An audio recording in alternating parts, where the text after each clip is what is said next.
Hello there, welcome to my channel. My name is Sherifat and I'm based in Nova Scotia, Canada. On my YouTube channel, I just share my personal experiences about life here in Canada. Also, I talk about Canadian immigration on my channel every once in a while. I do this because I'm a regulated Canadian immigration consultant and RCIC. At Green Tulips, where I work, we help with visa applications for study permits, work permits, permanent residence, school admissions, and all those good stuff. So if you need any of these services, please hook up with us at Green Tulips. I'll be more than happy to assist you with your Canadian visa application. In this video today, I'm talking about some updates that came up about 10 days ago by the Minister of Immigration in Canada.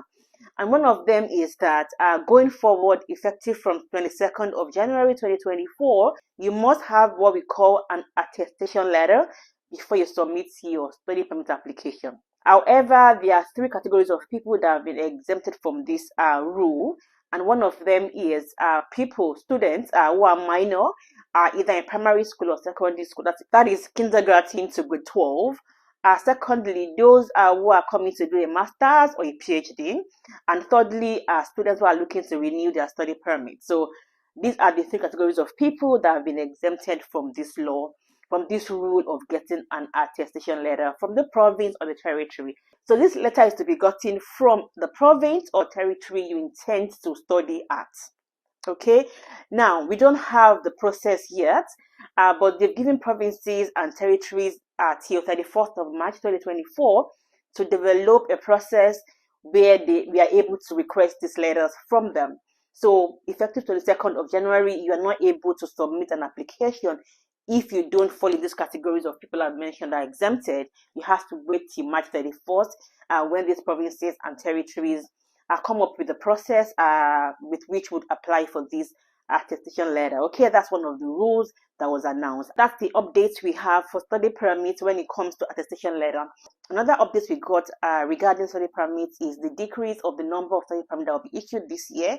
It's been capped at 360,000 study permits that will be issued, as against the almost 1 million that was issued the previous year.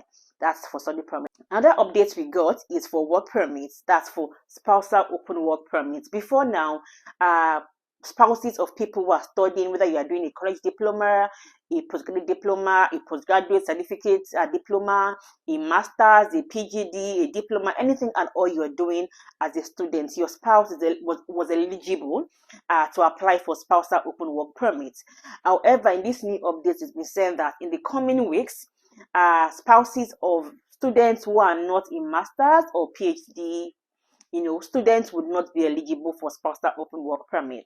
However, that has not been finalized. There's no date as to when that will take effect, but it's been announced that in the coming weeks, spouses of students who are not in a master's program or PhD will not be eligible to spousal open work permit as it was before. That is quite sad, I must say.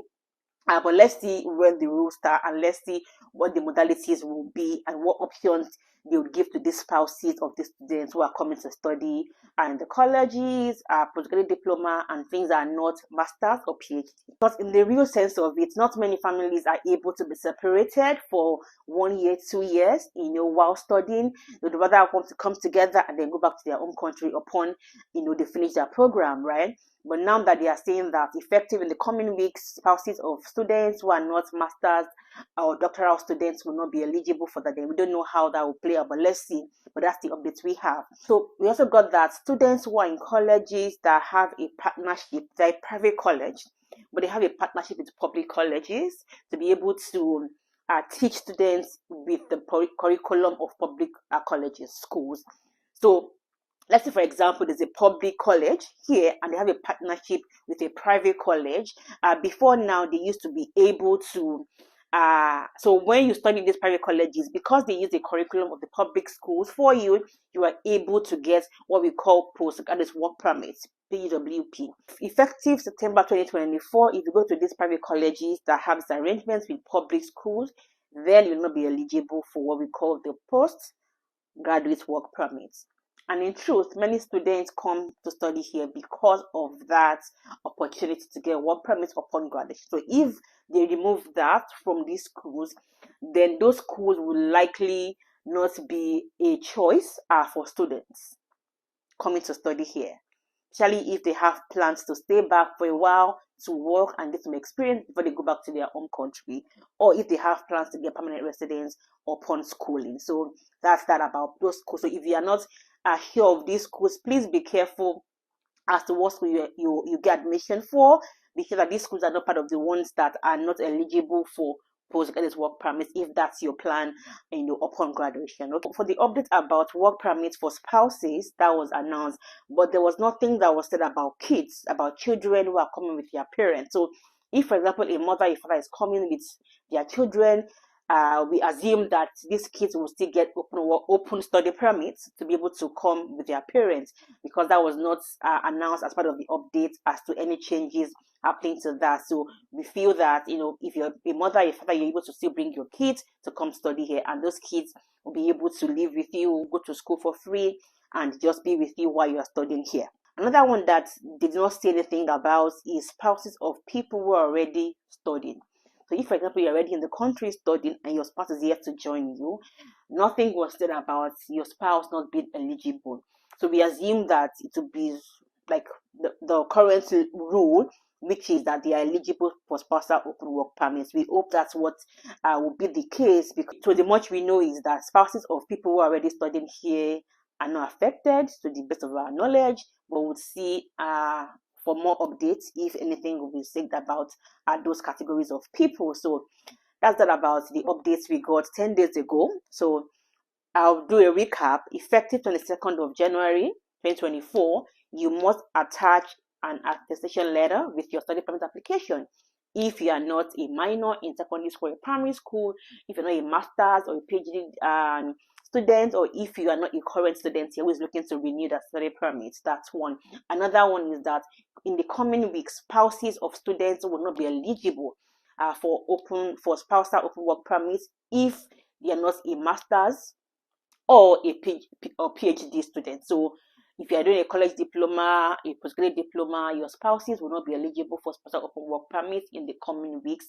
We don't know how that will work, what they can apply for, if they're able to come as visitors. We don't know yet, but I assume that anybody can apply to be a visitor here anyway, even if your spouse is not studying here, right? Another one is the two schools will have private-public partnership. So if you're a private school and they used to use the curriculum of private public school and they used to give students of those schools postgraduate work permits, that will not be applicable anymore effective September 2024. Okay, that's a summary of what was announced a couple of days ago, and we just hope in the coming weeks things will become clearer as to requesting the attestation letter, what time it will take effect for these spouses of students who are not eligible for spousal work permits and all of that. So that's the video I thought to share, about this update and to inform you and see, how you can channel your journey again. And I wish you all the best. I pray that everything works out for you. That's why when it comes to Canadian immigration, it's very important not to procrastinate if you can. It's very important not to delay things. A day can make a difference. Like, for example, it was announced on the particular day, and that law took effect on that same day. So if you're like, if you had submitted your application maybe on 21st of January and you're dragging your feet, and then the next day they change the rule, you have to wait till 31st of March right now to get that letter of attestation from the province or your territory you are looking to come study at. So my point here is, please, if you can, do not procrastinate. I mean, anything in life generally, anything, my own rule of thumb is anything I can do right now, I try my best to do it. Really, if like I'm unable, I'm not feeling well, or there's something that hindering me that cannot make me do it, then I postpone it. If not, I try to do what I can do today. Today, even a second can make a difference. So I've come to the end of this video. I hope you learned a thing or two, and please don't take this video as a professional advice. This is just general video. If you need professional advice, please hook up with us, book a session with us at Brain Series, and we would speak with you on a personal level, customized, tailored to your need. This is the general video. Please don't take this as professional advice, okay? Thank you for watching, and take care of yourself. And and all the best with your Canadian journey, okay? Bye. Don't despair. There's light at the end of the tunnel. Earlier, we heard from Immigration Minister Mark Miller announcing measures aimed at reducing the number of international students who are issued permits to study in Canada. Here's Miller from about 30 minutes ago. A temporary 2-year cap on new international student permits. It is the latest in a series of measures to improve program integrity and set international students up for the success in order to maintain a sustainable level of temporary residence in Canada as well. Miller says this year Canada will cap the number of international students at 364,000. This is going to be in effect for 2 years, and it's a decrease of over 30%. The government is allocating that cap space to the provinces and territories based on their population.